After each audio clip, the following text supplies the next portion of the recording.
د روحي نیوز قدرمنو لیدونکو سلامونه او نیکې هیلې مو ومنئ. خدای دې وکړي چې تاسې به روغ او جوړ وئ. نن موږ راغلو یو د کابل ښار یوې څنډې ته تر څو موږ تاسو ته د سون توکو په اړه په ځانګړې توګه د لرګیو او ډبرو سکرو په اړه یو راپورتاژ تاسو ته برابر کړو.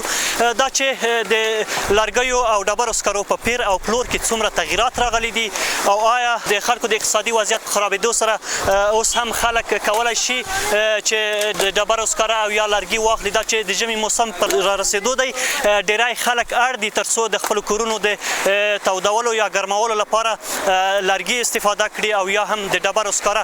خو یو ګواښ دا دی چې تر ډېره پورې د ژمي موسم پر رارسېدو سره د ډبرو سکارو او لرګیو استفاده زیاتېږي چې ورسره جوخت د کابل ښار هوا په زیاته کچه ککړېږي او ډېری وخت هر ژمي کې په لسګونو کسان د همدغې ککړې هوا له امله مري. نو دا به هم راسره واورئ په دې راپورتاژ کې چې دولت د هوا د ککړتیا د کنټرول په اړه څه برنامې لري.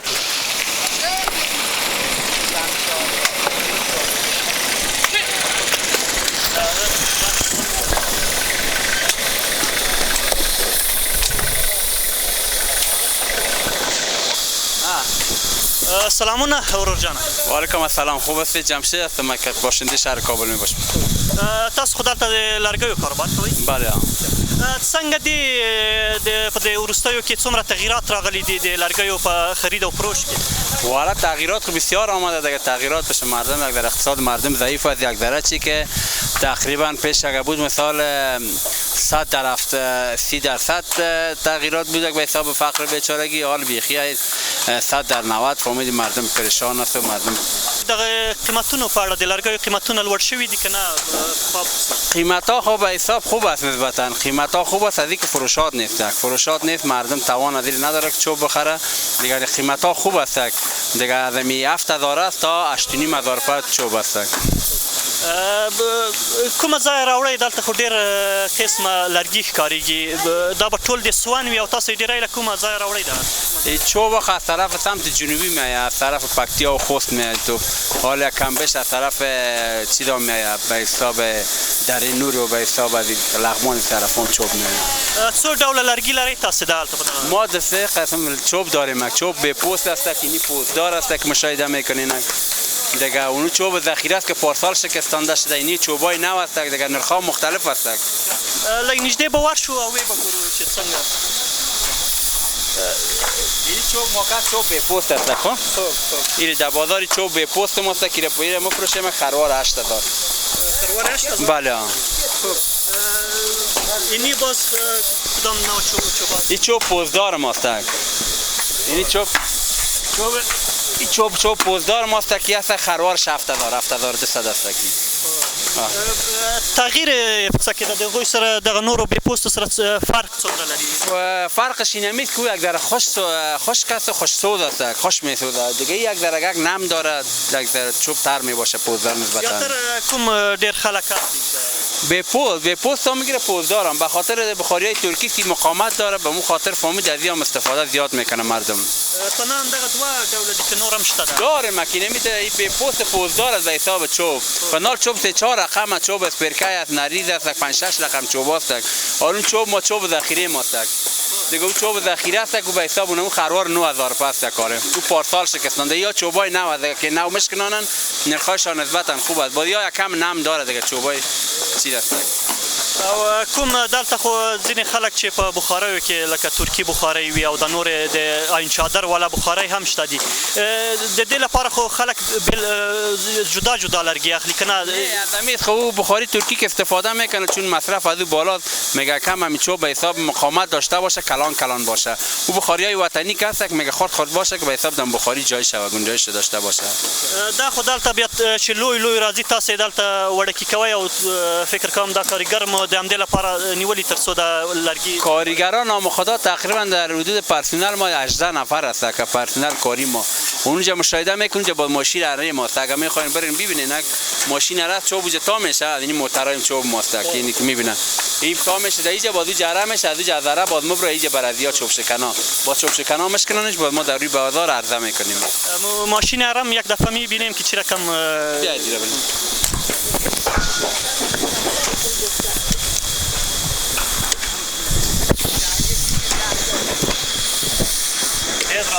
تیز کن. اینی چوب ما تنه میبینی موتر بر ما اینت موتر میاد. اینی موتر اینی چوبای ما در موتر بر ما میاد. از موتر که بازی جا آمد با این موتر بازی تخلیهش میکنیم. از جولیا با تخلیه میکنه. ما شما آرام میکنیم دیگه. بله. اینجا با تخلیه میشه. دیگه پیش باش یک ذره گرد خاک است. اینی کسایی که فهمیدی مردمای سمنگان است که ما کار میکنن. این برادرای ازبک ماست. دیگه نمیجا هست که اون ماشین کار ماست که اینی کارگرای ما تا میشه بازی جاره میشه. پیش بیا.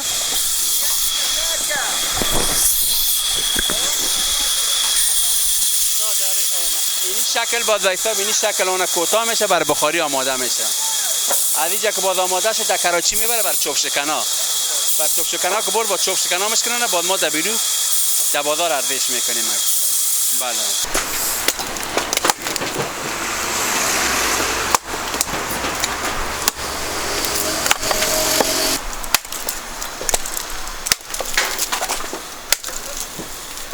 جوړ تازه خی او نوم به ساخی جان منګل دی.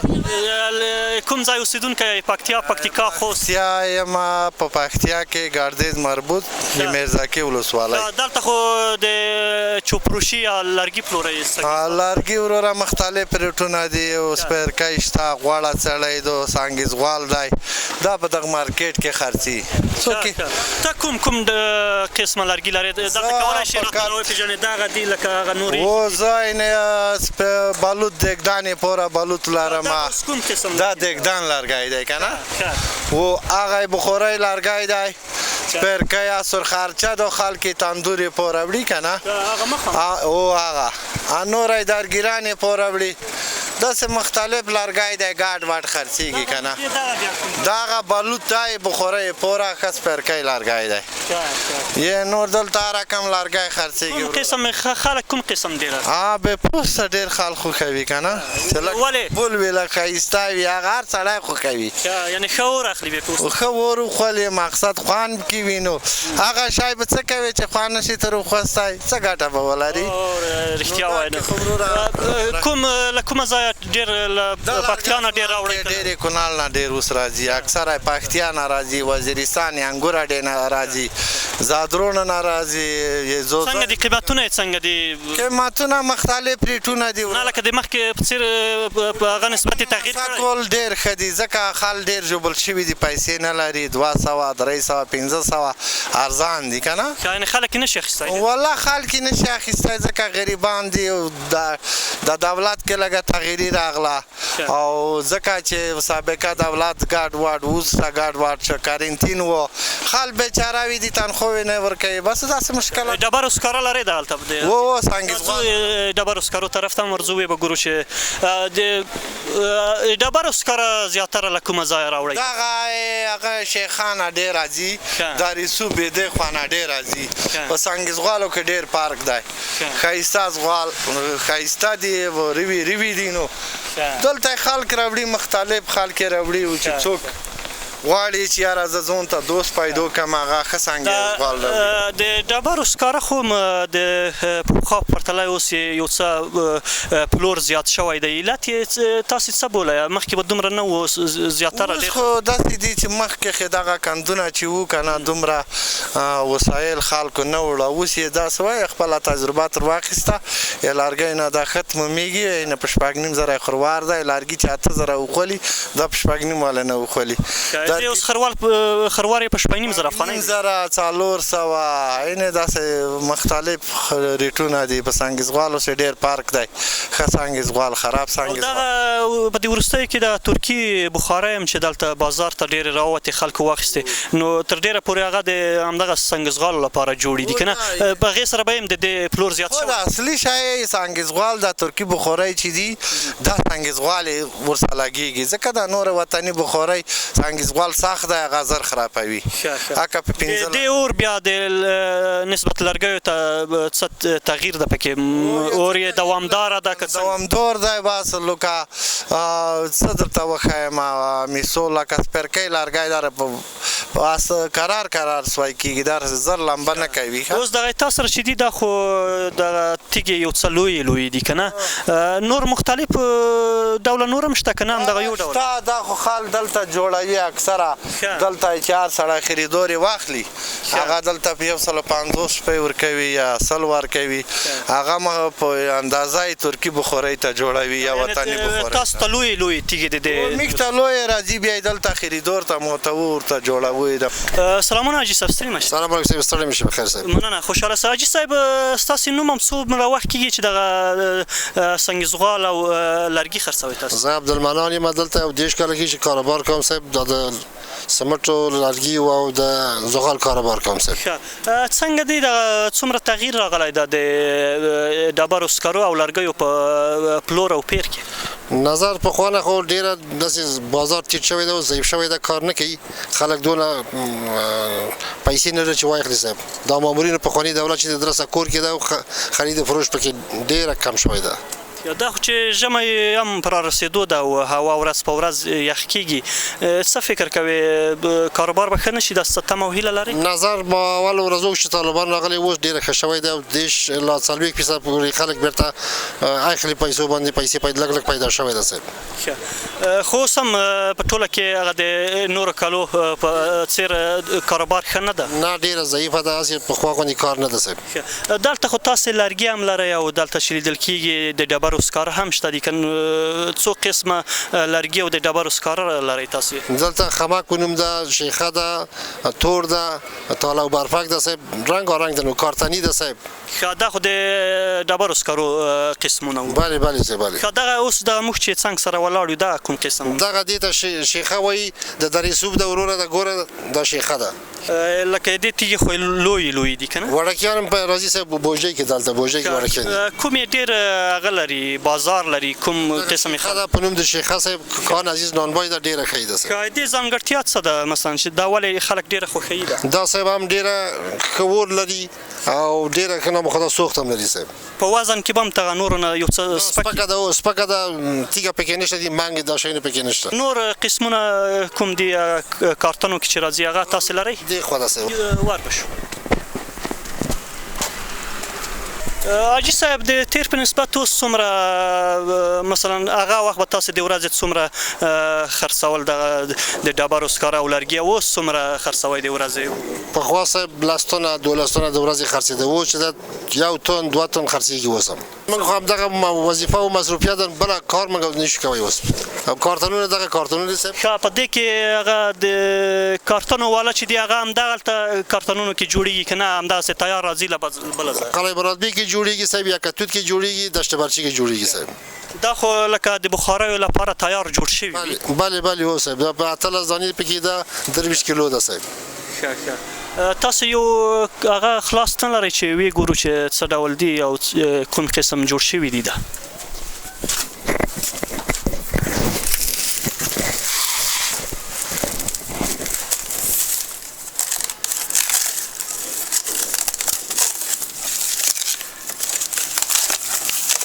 یو رقمی دا ده صاحب ښه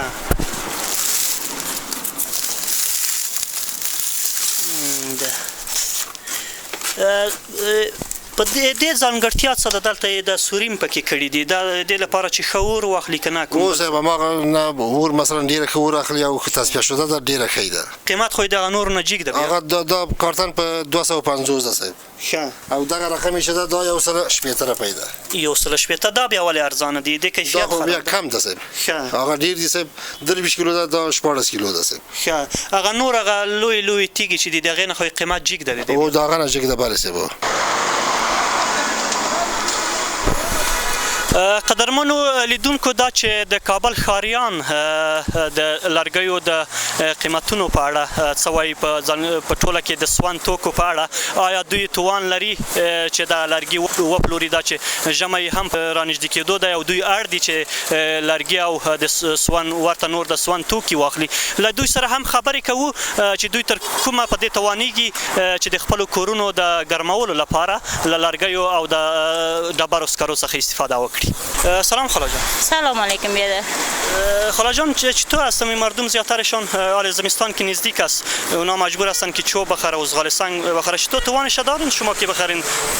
والا نه بیادر، قیمتی زیاد شده، چوب قیمت است، زغال قیمت است، مردم خریده نمیتونه، مشکلات مردم زیاد است. شخصا من خودم این امیال ایران به دربار خدا ماندیم، در خانه بیکار شیشتیم، نه اولادم کار میکنه نه بچه‌م کار میکنه، ایران به خدا ماندیم. پدر اولادم صبح برای شو میای 50 روپیه ولاگه بیاره، بچه یکایم پلاستیک فروشی میکنه به خدا که 50 روپیه پیدا کنه. ما ایران به خدا ماندیم که من چوب زمستان 8,500 پس کجا کنم که چوب بخرم؟ یک بوجی زغال 1300 روپیه من ایره از کجا کنم؟ او بیادر کرای خانه به دادن دارم، خرج خانه یک بوجی یار 2,500 روپیه شده، یک بوجی یک پیپ روغن بر شما معلوم است که 2,500 3,000 روپیه شده. بسیار بیادر ناتوان شدیم، بسیار فقر غریبی در وطن ما زیاد است بیادر. خدا چې تاسو نشئ کولای لرګي او یا د ډبرو سکاره واخلئ تر څو د ژمي په موسم کې کورونه ګرم وساتئ، څومره به سخته وي تاسو ته دغه 3 میاشتې 4 میاشتې یخني او یخه هوا چې تاسو په مخ کې لرئ، دا به څومره سخته وي ستاسو لپاره؟ بسیار سخت است دیگه بیادر، زمستان بسیار سخت تیر میشه دیگه. ایران ماندیم، از امارات اسلامی تقاضا را داریم، خواهش میکنیم که آرامی و ارزانی روی، آرامی خوش شد، فضل خدا آرام شد، از دین مردم با خبر شد، دین اسلام آمد مردم با خبر شد، مگر هم یک خواهش میکنیم که ارزانی شود. مردم بسیار در فقر و بیچارگی است، این که ارزانی شود. ما از امارات اسلامی بسیار خوش هستیم. تشکر، زنده باشید. تشکر از شما. سلام بیادر جان، نامت؟ نامم شعیب مقصودی است. حالا شما خودتان میفهمین با تغییر حکومت جمهوری و امارات اسلامی افغانستان حال برای مردم بسیار مشکلات زیاد شده، به خاطر که معاشهای مردم بند شده و کاروبار بسیار کم شده، مردم بسیار زیر فقر آمده. و این خاطر یعنی یک خروار همیال سنگ زغال بای کردیم، یک خروار 6,500 افغانی دیگه نمیفهم چوب تقریبا 8,000 شده، چند شده. این حال به یک آدمی که زیر فقر است فعلا که معاشش در حدود 10,000 15,000 باشه، این اول خب معاش نیست. من خودم کارمند دولت هستم، تا بالت 3 ماه 4 ماه شده که ما معاش نگرفتیم. نمی 4 ماه معاش که نگرفتیم، اول خب در 15,000 10,000 که معاش میتن اکتفا نمیکنه که به حساب یک فامیل در 10,000 خود به طور صحیح بچلانه. باز چی خواستا که امی 3 ماه 4 ماه رو که معاش ندادن، اگر این امارات اسلامی میداد بازم مردم یک چاره میکردن، یک نیم خروار میگرفتن یا نیم خروار سنگ زغال، یک رقم چاره میکرد. ولی حال نه پیسه است، روز به روز نرخ بالا رفته میره، دلار بالا رفته میره، با وجودی که مردم زیر فقر آمده میره، نرخ روز به روز از چوب شروع تا مواد ارتزاقی همه چیز.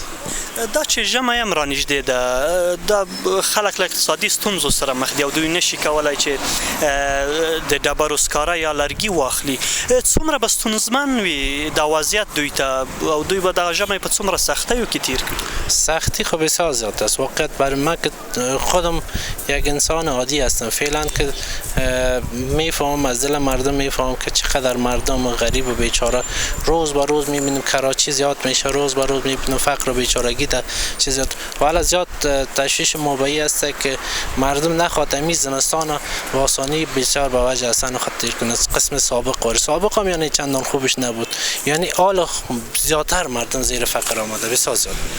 د دې لپاره چې دغه اقتصادي بحران او دغه خراب اقتصادي وضعیت څخه زموږ خلک وتلی وي، د اسلامي امارات څخه ستاسو غوښتنې څه دي؟ اساسي غوښتنې مو چې ستاسو هغه مشکلات او هغه ستونزې ور باندې حل شي؟ فقط خواهش ما از امارات اسلامی همی است که ببینن یک بار امو کسایی که در رأس هستن، هر کسی که از سر ملا صاحب عبدالله غنی برادر تا ملا صاحب حسن، همه که رئیس وزرا هستن، تمام کسایی که مثلا در رأس قرار دارن باید یک بار ببینن، بازار را ببینن، مردم را ببینن چقدر زیر فقر است، چقدر کراچیوان پرسان کنن که چی کاره بودی، تو کارمند دولت بودی نبودی. همیال کسایی که هستن که استاد پانتون است ولی کراچی آوردن در بازار کیله فروشی میکنن. به این خاطر همه قدر کار کنن که مردم یک کمک کنن که معاشایشان آزاد کنن، برشان معاش بدن که همین زمستان خدا بخیر به خوبی سپری. ډیره مننه ورور جان. تشکر بدر. قدرمنو لیدونکو موږ د اسلامي امارات له یو شمېر چارواکو سره هم خبرې لرو دا چې دوی د خلکو د خراب اقتصادي وضعیت په اړه او په ټوله کې دا چې د ژمي موسم په رارسېدو سره د لرګیو او د ډبرو سکرو په استفادې سره ډیری وخت د کابل ښار هوا تر لوړې کچې پورې ککړېږي او چې ډیری د دې لامل کېږي چې خلک خپل ژوند له لاسه ورکړي د همدغه ککړې هوا له امله. موږ له دوی سره هم خبرې لرو دا چې دوی څه پلانونه لري د دې لپاره چې د خلکو ژوند وژغوري او په ټوله کې خلکو ته هغه خدمات چې د دوی اساسي اړتیاوې دي ورته او دوی ورته ضرورت لري دوی د دې لپاره څه پلانونه او څه طرحې لري. د روهي نیوز قدرمنو لیدونکو یو ځل بیا مو هم سلامونه قبول کړئ. هیله ده چې تاسې به روغ او جوړ وئ. موږ راغلي یو د کابل ښاروالۍ مرستیال مولوي صاحب حمدالله نعماني ته له ده څخه به وپوښتو دا چې ډیری وخت د ژمي موسم په رارسېدو سره د کابل ښار هوا تر لوړې کچې پورې ککړېږي. دوی د کنټرول او د هوا د پاکوالي په اړه څه برنامې لري او د دې ترڅنګ د ځینو توکو د سون توکو په ځانګړي توګه بیې نظر د خلکو اقتصادي وضعیت ته لوړې دي. ډیری خلک شکایت درلود تاسې مخکې د خلکو خبرو کې واورېدل. له ده څخه به وپوښتو چې اسلامي امارت د بیو کنټرول او په ټوله کې د کابل ښار د هوا د ککړتیا په برخه کې څه پلان لري. السلام علیکم ورحمت الله وبرکاته. مننه تاسو ته ښه راغلاست وایو او د تاسو له لارې ټولو لیدونکو ته او اورېدونکو ته اول ښه راغلاست وایو او وروسته له هغه د تا د پوښتنې په جواب کې باید ووایم چې موږ هم دغه کار ته په عین الموقع باندې متوجه یو. د کابل ښاروالۍ دلته په ټوله کې دغه شی ډېر شي هوا ککړوي. هغه لکه دلته ډېر بلند منزلې دي چې په هغو کې شخصي مرکز ګرمي وښودل شوي دي او په خپله په ډېرو کورونو کې هم دغه مرکز ګرمي کېښودل شوي دي او یا د بخاریو دود ده. نو د هغو دپاره دغه د بلند منزلو دپاره چې موږ ښاروالي هر کال په دې کې کار کړی و او اوس هم موږ کار له هغه ځایه پیل کړو. هغوی هلته په هواکش کې چې کوم دغه دود پورته کېږي هلته فلټرونه لري. نو هغه فلټرونه باید کال په کال باندې د محیط زیست ریاست لخوا چک شي وکتل شي جوړ دي خراب دي. که خراب یې هغه مالکینو ته دغه ورکول کېږي چې په کم وخت کې مخکې تر دې چې یخني شروع شي یا دې ته ضرورت پیدا شي چې موږ کوټې ګرمې وساتو مخکې تر مخکې باید هغه خپل فلټرونه صفا کړي او پاکې کړي. یا که د کومو خراب یي هغه باید جوړ کړي یا که د کومو ډېر زاړه سوي هغه هم باید نوي ولګوي. نو دې کار ته موږ یو ټیم ته د حسن رضایي انشاءالله زموږ د محیط زیست رئیس ته د هغه په سرپرستۍ کې مې یو ټیم ورته وټاکل او خپل ملګري مو هم ورسره کړو چې هغه ولاړ شي او د ښار هغه ټول چې کوم بلند منزل دی هغه وګوري. دوم هم د عامه پوهاوي په برخه کې هم موږ خپل د نشراتو کومه اداره چې موږ ده هغوی ته موږ وظیفه ورکړې ده چې خلک وپوهوي ځکه دلته د خلکو دغه هم همکاري ډېره ضرور ده. خلک که اوس خپل یا لرګی وسوځوي یا سنګیزغال وسوځوي نو هغوی کې دومره هوا نه ککړېږي خو هوا هغه وخت کې ککړېږي چې دوی مختلف شیان دا ورته اچوي. مثلا که د رختونو ټکونه یې پکې د ربړ یې پکې کچرې او دا شیان ټول راوړي او پلاستیکونه دغه هغه هوا ډېره دغه کوي. نو د هغوی دپاره موږ خپله د نشراتو د ادارې لخوا هم دغه شروع کړی ده او وکیلانو د ګذر ته هم په دې باره کې خبره ورکړې ده چې داسې څیزونه چې هوا ککړوي د هغو له سون نه باید ډډه وشي. نو موضوع ته متوجه یو او دا 10 ورځې مخکې هم دا کار شروع کړی ده. انشاءالله چې څه مشکل به نه پیښیږي. مولوي صاحب یو بله د هوا د ککړتیا یو لوی لامل چې بلل کېږي د کابل ښار کې هغه د خښتو بټۍ یا فابریکې دي. تر ډیره پورې تیرو کلونو کې هم د هوا د ککړتیا یو اساسي لامل همدغه و اگر چې تیر حکومت هم په بار رسنیو سره وویل چې په دې برخه کې دوی هڅې کړي دي خو تیر کال یوازې تیر کال تر 1100 کسان همدغه د ککړې هوا له امله دوی مړه شول. د دغه بټیو په هکله یعنې ډېری داسې دي چې ښار ته نږدې دي یا په حساب فلټرونه نه لري.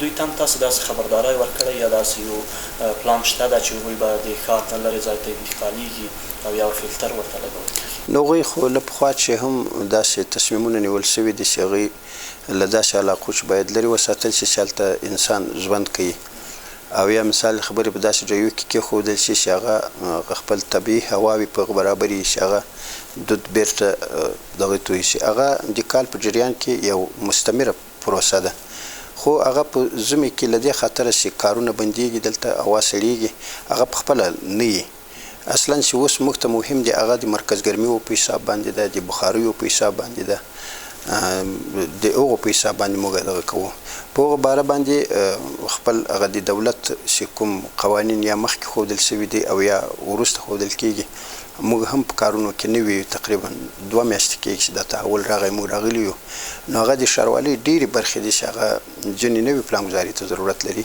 نو هغه به موږ په خپلو پلانونو کې نیسو د آینده لپاره به ورته متوجه وي چې هغه کار وشي ډاډ بالکل شته انشاءالله تعالی نه کوم خلک چې موږ دي هغه ټول فني خلک دي ویښ خلک دي ما خپله راوغوښتو ورسره کېناستم یعنې د کار خلک دي موږ ځینې ډاډه یو انشاءالله تعالی څه تشویش به نه وي او یو بله ستونزه ده چې د وروستیو تحولاتو سره تر ډېره پورې خلک بېروزګاره شول او تر کچې پورې اقتصادي وضعیت خلکو خراب شو دوی یو غوښتنه له اسلامي امارت څخه دا کوي دا چې د دوی اقتصادي حالت خراب تر هغې پورې چې یو ځل بیا د دوی هغه کورنی اقتصاد پیاوړی کېږي او خلکو ته کار او روزګار پیدا کېږي دوی داسې وایي چې له یو طرفه اقتصادي وضعیت خراب دی او له بل طرفه ژمی هم را نږدې دی چې هوا ورځ په ورځ سړېږي نو دوی اړ دي تر څو د خپلو کورونو د ګرمولو لپاره لرګي واخلي یا د ډبرو سکاره واخلي خو دوی وایي چې قیمتونه یې نظر